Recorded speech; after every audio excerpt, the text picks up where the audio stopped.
যখনই দেখবেন বাসায় অনেক পাকা কলা জমে নষ্ট হয়ে যাচ্ছে, তখনই এইভাবে রেসিপিটি বানিয়ে ফেলুন। খুবই মজাদার একটি রেসিপি।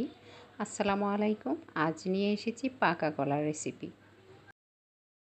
মাঝে মাঝে অনেক কলা নষ্ট হয়ে যায়, কেউ খেতে চায় না, তখনই আমি এইভাবে রেসিপিটি বানিয়ে ফেলি। আমি এখানে 5 থেকে 6টি পাকা কলা নিয়েছি। পাকা কলাগুলো আমি খোসা ছাড়িয়ে এগুলো হাতে কচলিয়ে নিয়ে তারপর হচ্ছে এখানে সাথে ময়দা মিক্স করছি, তার পরিমাণ মতো চিনি মিক্স করছি, পরিমাণ মতো লবণ, আর সাথে একটু বেকিং সোডা, আর সাথে পরিমাণ মতো লবণ।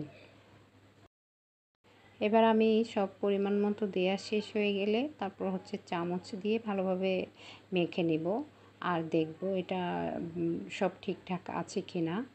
আমি এখানে 6টি কলা নিয়েছি, আর 6টির জন্য আমি এখানে 1.5 কাপ পরিমাণ ময়দা মিক্স করেছি। আসলে কোনো কিছু অপচয় করা আমার পছন্দ না, যার জন্য আমি যাই থাকুক না কেন ওটা কিভাবে কাজে লাগানো যায় আমি সেই চিন্তায় সবসময় ব্যস্ত থাকি। তো আমার সবগুলো মাখা হয়ে গেছে, এখন আমি একটু একটু করে চামচ দিয়ে তেলে ভেজে নেব। আমি অনেক আগেও একবার বানিয়েছি, খুব মজা।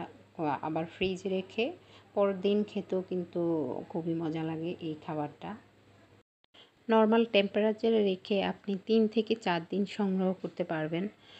আর একেবারে সুজির পিঠা যেমন শক্ত হয়ে যায়, এই কলার রেসিপিটাও কিন্তু তেমনি শক্ত হয়ে যায়। আর সাথে যদি একটু নারকেল মিক্স করা যায় তাহলে তো আর কথাই নেই।